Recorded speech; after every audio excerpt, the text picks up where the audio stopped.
रहमान रहीम।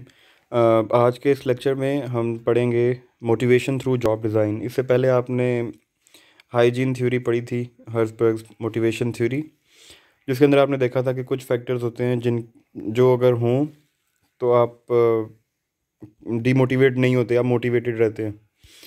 और कुछ फैक्टर्स जो अलहदा हैं वो अगर सही ना हों तो आपकी मोटिवेशन कम हो जाती है, और उनको हम कहेंगे कि वो हाइजीन फैक्टर्स हैं, यानी वो होने ज़रूरी, जिसमें मेन मैंने आपको बताया था कि सैलरी और यानी वो चीज़ें जो अंडरस्टूड हैं कि वो आपको मिलनी ही मिलनी है। तो अगर वो सही नहीं मिलेंगी तो आप डीमोटिवेटेड होंगे। तो आज हम उसको थोड़ा सा आगे लेके चलेंगे, और जॉब डिज़ाइन किस तरह मोटिवेट कर सकती है वो यहाँ पे देखेंगे कि आप जो जॉब कर रहे हैं, जो भी काम कर रहे हैं, वो आपको मोटिवेटेड रखता है या नहीं रखता। तो उसके अंदर कुछ फैक्टर्स हैं जो जिनको हम कैटेगराइज कर सकते हैं कि एक है कि स्किल वैरायटी, कि जो भी जॉब आप कर रहे हैं उसके अंदर वैरायटी क्या है, वो आपको कितना इंटरेस्टेड रखता है काम में। टास्क आइडेंटिटी, के जो काम आप कर रहे हैं उसकी क्या आइडेंटिटी है, कोई बड़ा काम कर रहे हैं, जो कोई ऐसा काम कर रहे हैं जिस पे आप प्राउड फील करते हो। टास्क सिग्निफिकेंस, कि जो काम आप कर रहे हैं उसकी इम्पोर्टेंस क्या है, बड़े काम के अलावा वो हो सकता है कि वो कोई बहुत ज़्यादा इम्पोर्टेंट काम हो, जिसकी वजह से आप प्राउड फील कर रहे हैं, तो मोटिवेटेड होंगे। ऑटोनमी, कि आप कितना खुद मुख्तार हैं, कितनी आज़ादी से काम कर सकते हैं, आपके पास कितनी रिस्पॉन्सिबिलिटीज़ हैं, तो उससे भी मोटिवेशन आ सकती है। जब कोई बॉस बनेगा उसको पता है कि मैं काफ़ी चीज़ों का अब इख्तियार रखता हूँ, तो उसको ऑटोनमी फ़ील होगी, वो मोटिवेटेड फ़ील होगा। और फीडबैक जो है वो जॉब डिज़ाइन के अंदर कुछ जॉब्स होती हैं जिसके अंदर फीडबैक जो है वो बहुत इजीली, आसानी से पॉजिटिव फीडबैक मिल सकती है, तो वहाँ पे ज़ाहिर है कि लोग मोटिवेटेड फील करेंगे। तो इसको हम एक एक करके देखते हैं कि इसके अंदर क्या क्या चीज़ें आ सकती हैं। जैसे स्किल वैरायटी है, तो स्किल वैरायटी में सबसे पहला लिखा गया है कि टास्क वैरायटी, कि जो काम आप कर रहे हैं वो उसके अंदर कितने डिफरेंट काम करने को मिल सकते हैं। अगर कोई बंदा किसी एक काम पे लगा हो और उसने दिन रात हर रोज़ एक ही काम करना है, यानी अगर किसी को कहा जाए कि आपने फ़ोटोकॉपी करनी है, तो वो हर वक्त अगर फ़ोटोकॉपी करता रहेगा तो वो बोरियत महसूस कर सकता है, जिसकी वजह से उसकी मोटिवेशन कम हो सकती है। इसी तरह अगर आप 5 साल तक एक ही काम पे लगे रहें, एक ही तरह का स्टील है जिसको आपने बेंड करते जाना है, तो आपने बस वही तैयार करवानी है, तो आप हो सकता है कि 5 साल तक तो बोर हो जाएं बहुत ज़्यादा। या आपको किसी एक मटेरियल पे लगा दिया गया, आपने उसी के ऊपर काम करना है, तो वैरायटी नहीं है काम में। तो जब तक वैरायटी नहीं होगी, तो वैरायटी जब तक नहीं होगी तब तक जो है वो मोटिवेशन आना मुश्किल है, कि आप एक ही काम कर करके मोटिवेटेड नहीं रह सकते। फिर है कि दूसरा भी उसी से लिंक्ड है कि आप बोर्डम को कैसे अवॉइड कर सकते हैं, कि आप जब तक स्किल में, काम में, जो भी आप जॉब कर रहे हैं उसके अंदर आपको डिफरेंट डिफरेंट काम करने को ना मिलें, आप बोर हो जाएंगे। और जब आप बोर हो जाएंगे तो आपका इंटरेस्ट जो है वो मेंटेन नहीं रहेगा। तो जब तक आपका काम में इंटरेस्ट ही नहीं होगा तब तक आप अ, अच्छा परफॉर्म नहीं कर सकते, आप मोटिवेटेड नहीं है। आपकी जो जॉब है, जो भी आपका काम आपको दिया गया, आप वो दिल से नहीं कर रहे होंगे, आपका इंटरेस्ट क्योंकि नहीं है, तो वो काम आप अच्छा नहीं कर सकते। आपकी प्रोडक्शन तभी बढ़ेगी जब आप शौक़ से काम करेंगे। और नॉर्मली ये भी देखा भी गया है कि जो किसी जॉब में नए लोग आते हैं वो ज़्यादा मेहनत से काम करते हैं, ज़्यादा उनका दिल होता है काम में। आहिस्ता आहिस्ता जब वो एक ही काम कर कर के थोड़ी सी बोरियत उनके अंदर आ जाती है, उनको वैरायटी नहीं मिलती, तो वो उनकी प्रोडक्शन भी कम हो जाती है। फिर है अपॉर्चुनिटी ऑफ लर्निंग, कि जितनी ज़्यादा वैरायटी होगी आपकी जॉब में उतनी ज़्यादा सीखने के मौके हैं। अगर वैरायटी नहीं है तो आप एक ही काम को कर रहे हैं, तो उसके अंदर एक लिमिट है सीखने की। कुछ अरसे के बाद आपको लगेगा कि यार मुझे सारा कुछ ही आ गया इस काम में, अब तो मैं कुछ नहीं नया नहीं सीख रहा। लेकिन अगर आपको डिफरेंट फील्ड में चले जाते हैं, जैसे अगर आप किसी साइट पे गए हैं, तो वहाँ पे हो सकता है कि पहले आपको स्टील फिक्सिंग की जॉब दी जाए, तो आप वो जब सीख लेंगे एक हद तक, तो आप बाद में कहेंगे कि यार अब मुझे बहुत ज़्यादा इसके अंदर नया सीखने को कुछ नहीं मिल रहा। फिर हो सकता है कि आप कंक्रीटिंग के डिपार्टमेंट में चले जाएं। तो कंक्रीटिंग के अंदर आप जब नई एक वैरायटी लाएंगे अपनी स्किल के अंदर, तो आपको नया सीखने को मिलेगा कि कंक्रीट का फिर आपको पता चलेगा कि इसका क्या टेम्परेचर होना चाहिए, क्या इसकी कंसिस्टेंसी होनी चाहिए, और किस तरह इसको पोर कर सकते हैं, कि कहाँ पे आपने जो है वो मैनुअली पोर करना है, कहाँ पे किसी मशीन से, पंप से, कंक्रीट पंप से आपने पोर करना है।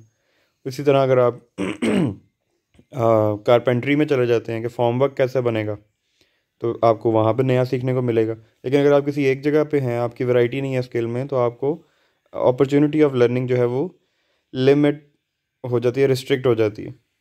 तो स्किल वैरायटी जो है वो उसके अंदर ये चीज़ें बहुत इंपॉर्टेंट हैं किसी भी वर्कर को, किसी भी टीम मेंबर को मोटिवेट रखने के लिए। उसके बाद जो दूसरी चीज़ हमने पढ़ी थी वो थी टास्क आइडेंटिटी। टास्क आइडेंटिटी का बेसिकली जो मतलब है वो यही है कि जो भी आप काम कर रहे हैं, अ, उसका विजन जो है वो टीम मेंबर को क्लियर होना चाहिए। तो अगर कोई टास्क जो है वो बहुत बड़ा है, तो ज़ाहिर है उसका विजन भी उतना ही बड़ा होगा। लेकिन अगर टास्क बहुत छोटा सा है कि फ़ोटोकॉपी करनी है, तो उसका विजन तो बहुत कम है। तो ब्रॉड पिक्चर जो है वो अपने अपने जो भी काम कर रहे हैं, जो टास्क कर रहे हैं, वो टीम मेंबर को पता होनी चाहिए कि ये जो काम मैं कर रहा हूँ, इसका जो लॉन्ग टर्म विजन है वो क्या है, इसको करने से क्या क्या हो सकता। तो ब्रॉड पिक्चर जो है, यानी अगर इसकी मिसाल ऐसी है कि अगर आपकी कंस्ट्रक्शन साइट के ऊपर एक फोरमैन है कंक्रीटिंग का, तो अगर वो कंक्रीटिंग अपनी नीयत से, दिल से कर रहा है, तो उसको ये पता होगा कि जब मैं ये कर लूँगा तो ये बाद में एक बड़ा स्ट्रक्चर जो है वो बनेगा। तो ये उसकी ब्रॉड पिक्चर देख रहा है। अदरवाइज़ अगर वो सिर्फ अपने ही काम को देखेगा तो उसको तो सिर्फ ये है कि मैंने सिर्फ कंक्रीट करनी है बस, बाकी जो काम ख़राब हो रहे हैं या सही हो रहे हैं मुझे से कोई सरोकार नहीं है। इसी तरह अगर कोई फॉर्म वर्क बना रहा है, तो उसकी ब्रॉडर पिक्चर उसको देखनी पड़ेगी कि ये काम अगर मैं सही करूँगा तो इसके अंदर जो कंक्रीट और जो भी फॉर्म वर्क आएगा वो जो भी स्टील आएगा वो ठीक आएगा। अगर मैं इसको सही नहीं करूँगा तो इसकी वजह से बाकी काम जो है वो ख़राब हो सकते हैं। तो यानी उसकी सेंस ऑफ रिस्पॉन्सिबिलिटी अपने काम की तरफ जो है वो बढ़ जाएगी। वो ज़्यादा ध्यान से, ज़्यादा शौक़ से काम करेगा कि यार ये काम अगर ख़राब हो गया तो दूसरे जो हैं वो फिर मुझे कहेंगे कि तुम्हारी वजह से सारा काम ख़राब हुआ। तो ब्रॉडर पिक्चर जो है, जो भी आप काम अपनी टीम मेंबर से करवा रहे हैं वो उसको क्लियर होने चाहिए, क्योंकि इसकी वजह से जो उसकी एटीट्यूड है काम करने का, जो परफॉर्मेंस है वो बेहतर हो जाएगी। ये मिसाल उसी तरह जिस तरह पेरेंट्स आपको कहते हैं कि यार आप अगर सही तरह पढ़ोगे तो आप एक अच्छे कामयाब इंसान बन सकते हो। तो यानी अगर आप कोई चीज़ पढ़ रहे हैं तो आपको पता है कि यार उसकी ब्रॉडर पिक्चर यही है कि मैंने आगे जाके एक कामयाबी की तरफ जाना है। और इसके अंदर ये टास्क आइडेंटिटी का कॉन्ट्रैक्टेड टीम के बारे में इसीलिए लिखा है क्योंकि मैंने जैसे ऊपर कहा कि अगर कोई शख्स अपना ही काम कर रहा है और वो नहीं ध्यान कर रहा है कि दूसरों का काम कैसा हो रहा है कैसा नहीं हो रहा, तो उसकी मोटिवेशन नहीं होगी ज़्यादा काम करने की। उसकी बस ये होगा मैं काम करूँ, पैसे लूट जाऊँ। तो कॉन्ट्रैक्टेड टीम जो है वो, क्योंकि वो कोर टीम के साथ लिंक नहीं होती, वो कॉन्ट्रैक्ट पे हायर की हुई टीम होती है, तो उसको तो सिर्फ जो अपना काम है उसी का ज़्यादा पता है, वही उसने करना है। तो यहाँ पे उन्होंने इसीलिए स्पेशली लिखा है कि कॉन्ट्रैक्टेड टीम को टास्क आइडेंटिटी जो है वो बहुत क्लियर बतानी पड़ती है, ताकि उनको पता हो कि जो वो काम कर रहे हैं उसकी वजह से और कितने लोग जो हैं वो अफेक्ट हो सकते हैं। इसकी मिसाल देख लें आप, जैसे शादी की अगर आपने कोई किसी फंक्शन की तैयारी करवानी है, तो उसमें बहुत ज़्यादा लोग इन्वॉल्व हैं। जो जिस जगह आप शादी कर रहे हैं, वेन्यू जो है उसकी मैनेजमेंट जो है वो अलग है। हो सकता है जो स्टेज डेकोरेटर है वो अलग हो सकता है जो म्यूज़िक और एंटरटेनमेंट के लिए डीजे वगैरह जो है वो अलग है। इसी तरह जो बाकी डेकोरेशन बाहर की अंदर की वो डिफरेंट हो सकती है स्टेज से। कुछ खाना हो सकता है कि वो कोई और टीम कर रही हो अरेंज उसको। तो इस सारे जो भी इवेंट ऑर्गेनाइजेशन है उसके अंदर अगर फॉर एग्ज़ाम्पल स्टेज जो है वो उस तरह का नहीं बन रहा जिस तरह का आपको चाहिए या जिस तरह का आपने थीम बनाई हुई थी, तो थोड़ा बहुत भी इधर उधर हुआ तो इसका मतलब है कि बाकी लोग, बाकी जो जिन्होंने काम किया होगा वो अफेक्ट हो सकती है, ओवरऑल आपको अच्छी लुक नहीं आएगी। तो अगर वो काम आपने सही तरह उनको समझाया हुआ और उनको बताया हुआ कि यार अच्छा ये वाला काम, ये वाले फ्लावर्स लगाओगे, ये इधर करोगे, ये कोई डेकोरेशन पीस है, कोई सोफ़ा है, वो ऐसे रखोगे तो फिर मेरा काम जो है वो सही होगा। और अगर वो उसको कैजुअली ले रहे हैं तो इसका मतलब है कि उनकी टास्क आइडेंटिटी क्लियर नहीं है, उनको ब्रॉडर पिक्चर नज़र नहीं आ रही, वो अपनी मर्ज़ी से थोड़ी चीज़ें इधर उधर कर दें तो उसकी वजह से हो सकता है कि बाकी काम ओवरऑल जो है वो ख़राब हो जाए। तो इसलिए जो कॉन्ट्रैक्टेड टीम है उसके लिए ज़्यादा ध्यान देना पड़ता है कि उनको टास्क आइडेंटिटी ज़्यादा क्लियर करके बताई जाए, उनको ब्रॉडर पिक्चर दिखाई जाए। फिर है टास्क सिग्निफिकेंस के, जो भी काम कोई टीम मेंबर कर रहा है उसको पता हो कि यार ये जो काम मैं कर रहा हूँ ना ये बहुत अहमियत का हामिल है, आइडेंटिटी से लिंक्ड ही है, क्योंकि अगर उसको टास्क की आइडेंटिटी होगी तो फिर ही वो उसकी सिग्निफिकेंस को समझ सकता है। तो अगर वो काम बहुत ज़्यादा इंपॉर्टेंट है तो जो भी वो काम कर रहा होगा वो मोटिवेटेड फील करेगा। अगर वो ऑर्डिनरी सा काम है, यानी उसने आइडेंटिफाई कर लिया कि यार ये काम इतना अहमियत का हामिल नहीं, ऑर्डिनरी है, तो वो बहुत ज़्यादा मोटिवेटेड फील नहीं करेगा।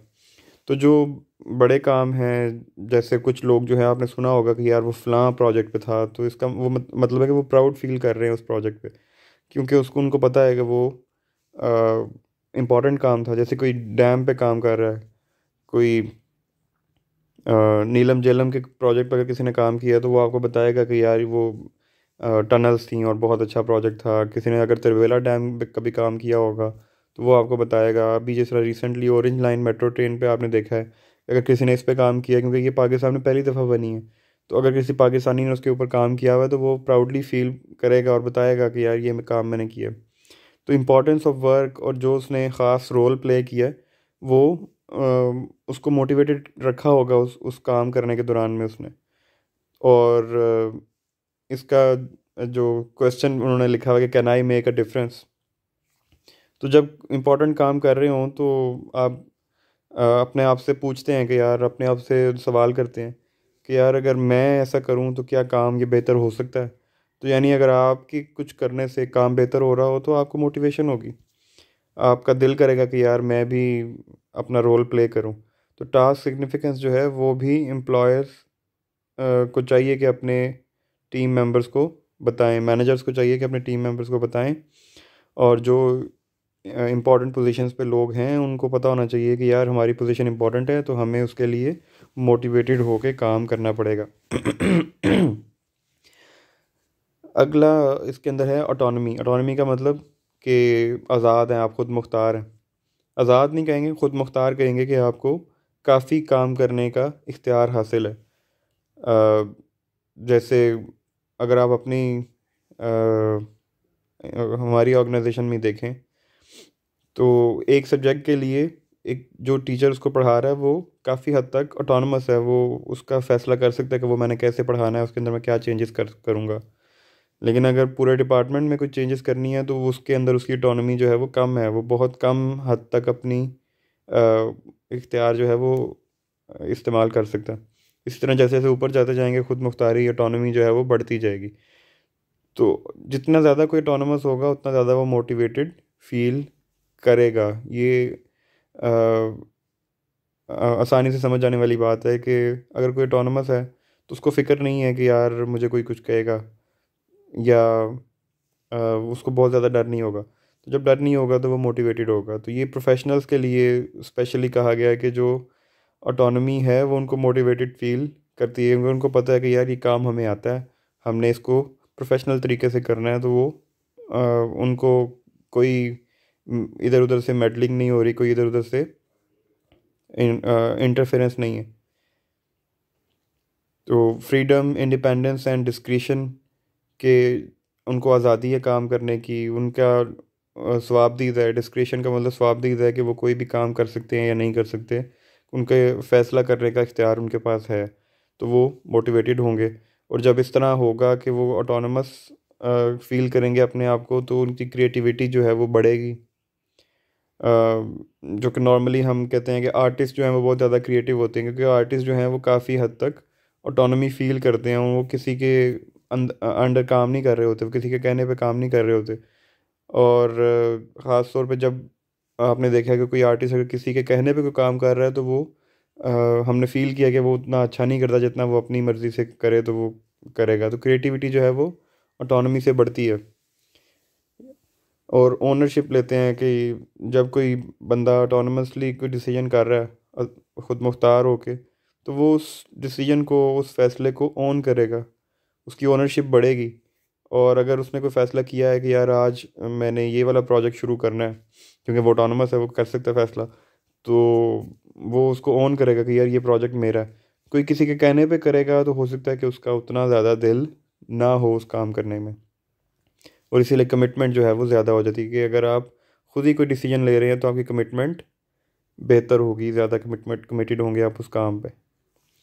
और फीडबैक का मतलब है कि जब आपने कोई सर्विस दी है या दे रहे हैं तो उसका रिस्पांस कैसा आ रहा है, लोग उसको कैसा कैसा समझते हैं कि आपने काम ठीक किया या नहीं किया। जैसे अगर आप एज स्टूडेंट कोई मुझे असाइनमेंट जमा करवाते हैं और मैं आपको उसकी फ़ीडबैक देता हूँ, तो हो सकता है कि अगर मैं बहुत अच्छी फ़ीडबैक दे रहा हूँ तो आप मोटिवेटेड फील करें और आप का ज़्यादा दिल हो काम करने में। लेकिन साथ ही साथ अगर मैं आपको कुछ इम्प्रूव करने के लिए बताता हूँ कि ये चीज़ आपने गलत की है, तो वो भी फीडबैक है। लेकिन मुझे वो ऐसे करनी चाहिए कि आप बहुत ज़्यादा नेगेटिव फील ना करें। तो उन्होंने यहाँ पे एक सिंपल सा रूल लिख दिया है कि पॉजिटिव फीडबैक अगर करनी है तो वो प्रोपोर्शनल के जितना काम किया है उसके मुताबिक आप पॉजिटिव फीडबैक दें। किसी ने 10 में से 8 नंबरों को जितना काम किया है तो आप उसको 8 नंबरों जैसी फीडबैक भी दें। लेकिन अगर कोई चीज़ पसंद नहीं आई, जो 2 नंबर कटे हैं, वो स्पेसिफिक होना चाहिए। वो बहुत ज़्यादा क्रिटिकल होके नहीं करना चाहिए, वो स्पेसिफिक होना चाहिए कि किसी रेस्टोरेंट में जिस आप जाते हैं, आपने वहाँ से एक पिज़्ज़ा खाया तो आपको वो बहुत अच्छा लगा है, लेकिन आपको लगा है कि यार उसके अंदर कुछ एक सॉस या कुछ एक मिर्च थी जो कम थी, तो आप उसको बताएंगे कि यार ये बहुत अच्छा था, मुझे बहुत मज़ा आया, बस ये है कि ये वाली अगर सॉस आप ज़्यादा डाल देते तो और ज़्यादा मज़ा आता। तो अब इसके अंदर आपकी जो फीडबैक है वो स्पेसिफिक होगी, आपने उसको बता दिया कि यार ये काम अगर कर लोगे तो ये आपका जो पहले से अच्छा काम है वो मज़ीद अच्छा हो जाएगा। इसी तरह अगर आपने मतलब किसी को भी फीडबैक देनी हो अपने टीम मेंबर को, या अगर आप एज टीम मेंबर किसी के नीचे काम कर रहे हैं, तो आप चाहेंगे कि आपकी अ, जो भी आपने काम किया है उसको एक तो रिकग्नाइज़ किया जाए कि वो काम हुआ है, और वो जितना आपने अच्छा काम किया होगा उसके मुताबिक आपको तारीफ़ मिले, उसकी फ़ीडबैक मिले। और अगर कोई काम गलत है तो वो स्पेसिफ़िकली पॉइंट आउट करके अच्छे अल्फाज में आपको बताया जाए कि यार ये काम जो है वो बेहतर करने के लायक है। तो आपको मोटिवेशन रहेगी कि यार जो मैं कर रहा हूँ मैं उसके अंदर इम्प्रूव भी कर रहा हूँ और वो काम अच्छा हो भी रहा है, तो वो आपको मोटिवेटेड रखेगा।